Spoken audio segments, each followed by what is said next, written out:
তো বন্ধুরা, তোমরা কি এর আগে কখনো এলিয়েন দেখেছো? দেখবে কি করে, এলিয়েন তো অন্য গ্রহে থাকে। তো আজকে তোমাদেরকে আমি বিনা পয়সায় এলিয়েন দেখাবো। তো গাছতলায় দাঁড়িয়ে দাঁড়িয়ে একটু ভাবনা চিন্তা করছিলাম যে কি খাওয়া যায় কি খাওয়া যায়। তো মাথায় হট করে একটা বুদ্ধি খেলে গেল।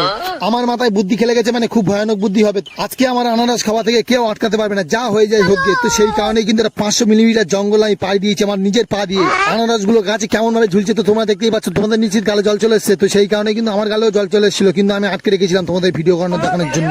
জীবনের সর্বপ্রথম এরকম লাল লাল হলুদ হলুদ কালো কালো সবুজ সবুজ বেগুনি বেগুনি সর্বপ্রথম এই আনারস খাবো।